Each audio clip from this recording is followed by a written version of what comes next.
All right, guys, welcome to another edition of Perspective 254. My name is Agility Kesa. As usual, I still have the same name. Before we get started today, please, I want to ask for one small favor from you, all you guys. Hit the subscribe button at the bottom, man. Give me a subscription, hit the like, share whatever, share the video, do whatever you can do. But before you get started, please, you can do that. It's right there at the very bottom. Just see the red button.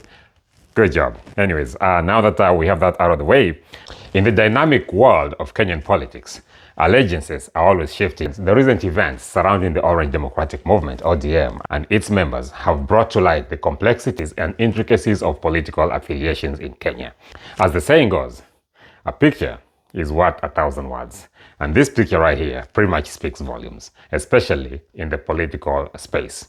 This photo right here was taken back in February when Langata MP Jalang'o and 7 other ODM legislators took it upon themselves to pay a visit to the president at State House without the blessing of ODM hierarchy.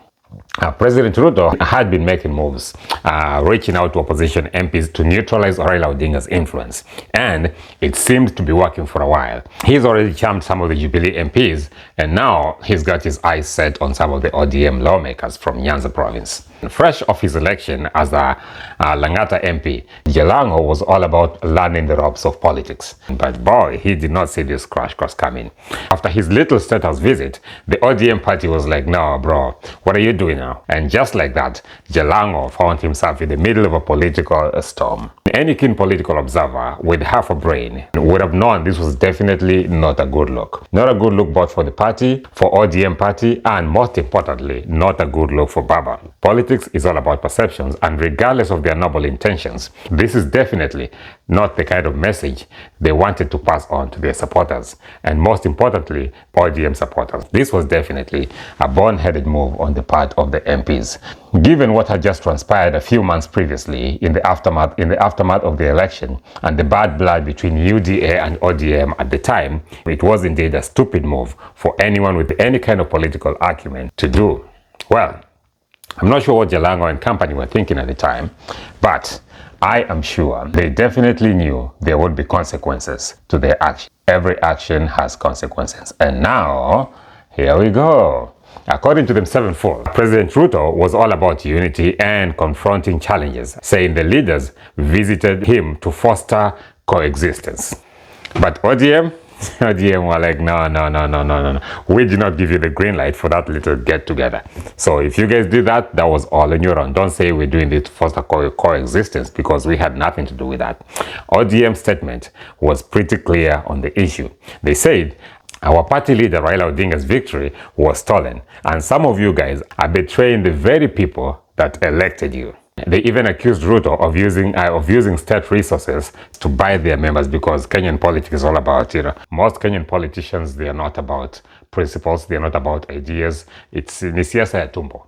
And looks like that's what you're saying in this case right here. Jalas and company have decided, you know what? Why not eat? So wameenda kukula. Very sad situation. And then came the ODM-led maandamano demonstrations. The same demonstrations against the high cost of living and the infamous Finance Bill 2023. Raila Odinga was rallying his troops for mass action against President Ruto's administration to protest the high cost of living in Kenya. But 7 MPs from his own party, some of whom were the same guys who had paid a visit to State House for development reasons, were like, nah, we're good, we're not going to participate in those. We have crops to plant. They also, in addition, urged their supporters to skip the protests altogether and focus on, wait for it, farming.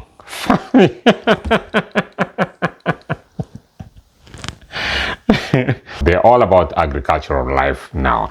During a press briefing, Suba South MP Karoli Omondi was like, we are not joining these demonstrations. And hey, if you're thinking of joining, maybe consider plowing and planting instead.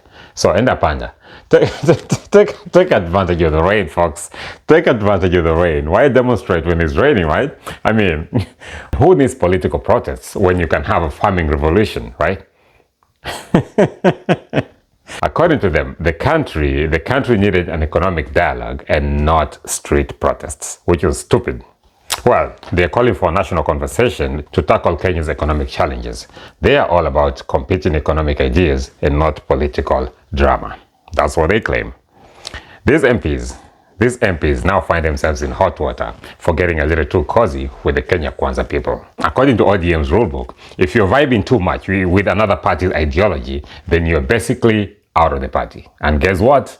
These MPs have been hanging out a little too much with William Ruto, which in ODM's eyes is a big no, you cannot do that. So you're basically out of the party because you have chosen to play with the other guys. But Jalang'o and his co-defendants were not about to back down. He defended his state-out visit, saying it is all about working with the government for the benefit of his constituents. And while he's been part of Azimio's protest rallies against President William Ruto, Jalang'o's stance was clear. He is here to serve the people and not to play political games. The newbie, the greenhorn, the first-time parliamentarian Jalang'o is here to serve the people and not to play politics.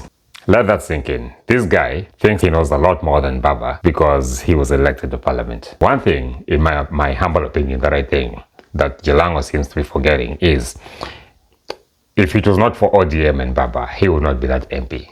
Had he run on a different party, like for example UDA, actually let's go with UTA.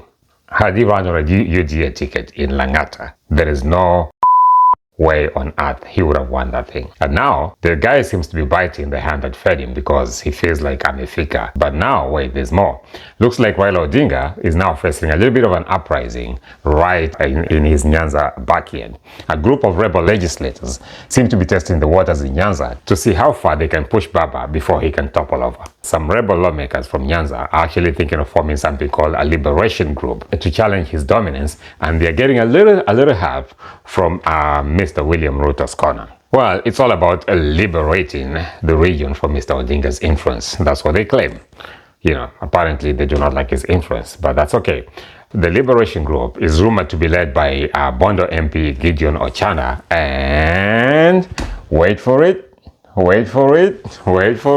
boom! Jealous. Yes, Langata MP Jalang'o is actually rumored to be the secretary of this little group called the Liberation Group. And when asked about it, Ochana played it cool, hinting that while they have not officially rebelled, the current political climate might just push them in that direction. Well, the same way it's pushing Jealous out. And the other MPs, well, they're also playing it cool. Kisumu East MP Shakil Shabir acknowledged the existence of a caucus led by Ochada, but he's staying neutral. Meanwhile, Jalang'o and Uriri MP Mark Nyamira are keeping their cards close to their chest, insisting that they are still loyal to ODM. They're saying one thing, but their actions are actually different. So, what's the end game here? Some people believe this rebellion, this little rebellion, is all about Raila Odinga's potential retirement from politics. But let us not forget, Jalang'o is no stranger to controversy. From being part of the so-called boys club to facing accusations of running a money laundering business, wash as they call it in Kenya, which of course he has denied, the man's political journey is anything but dull. In the world of Kenyan politics, loyalty is everything. And if you're not careful, a simple State House visit can actually turn into a political minefield. For anyone who's not been living under a rock over the last couple of days, by now has had the big news coming from the ODM headquarters. The ODM party just went full, you cannot sit with us no more, on 5 of their members. Of course, Jealous being one of them. Apparently, these guys were vibing a little too much with the Kenya Kwanza Alliance, and that was a no-no according to ODM. It's the same guys we've been mentioning over and over. It's a classic high school drama, but in politics. And on top of that, the Nairobi County woman rep also got reprimanded along with Jalang'o and company. Her crime?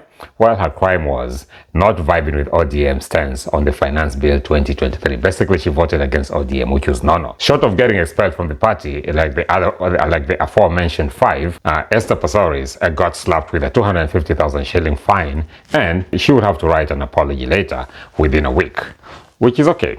Tumekusame. If ODM decides to go for mean girls and remove these members from their register, these legislators could lose their seats. They would have to go seek new mandates from their constituents.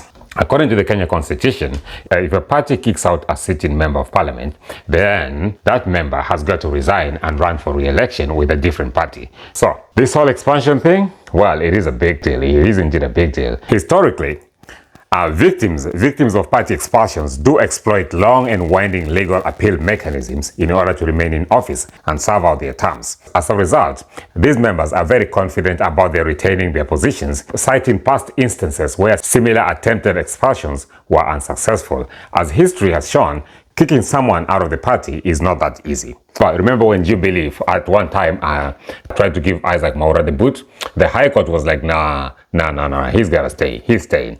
The move has reignited discussions about intricate appeal processes that members have historically utilized to retain their parliamentary seats, despite expulsion attempts from their parties. Opposition leader Raila Odinga's recent effort to oust these members underscores the challenges that parties face in enforcing discipline within the party. The ODM, Jubilee and Amani National Coalition have all struggled in the past to ensure the removal of rebel lawmakers from parliament. As a result, these guys, are very confident about retaining their positions in parliament, citing past instances where similar expulsions were very unsuccessful. So it looks like a showdown between ODM and these rebel legislators is looming. And it's all about to go down at the Political Parties Dispute Tribunal, where these members and MCAs will probably challenge their expulsions from the party. After ODM decided to show the door to these 5 of their members, these folks, of course, had something to say about it. They are not going down quietly. Like Kisumu Senator Tom Ojienda was like, you're kicking me out for working with the president? Really? Alright, cool. No worries, no regrets here. He took to social media, making it clear that he is Team Ruto all the way. And then there is, of course, Jalang'o. This comedian turned politician shared a throwback picture of him at the Supreme Court back when Azimio la Umoja was challenging Dr. Ruto's election win. His caption was a mix of defiance and scripture at the same time. He's basically saying, bring it on ODM, with a little sprinkle of Bible verses in there. A classic Jalang'o move. Well, the unfolding drama within the ODM party serves as a testament to the volatile nature of politics, where a single decision can actually lead to unforeseen repercussions. As the lines between party loyalty and personal convictions blur, the political landscape of Kenya is set for a major landscape.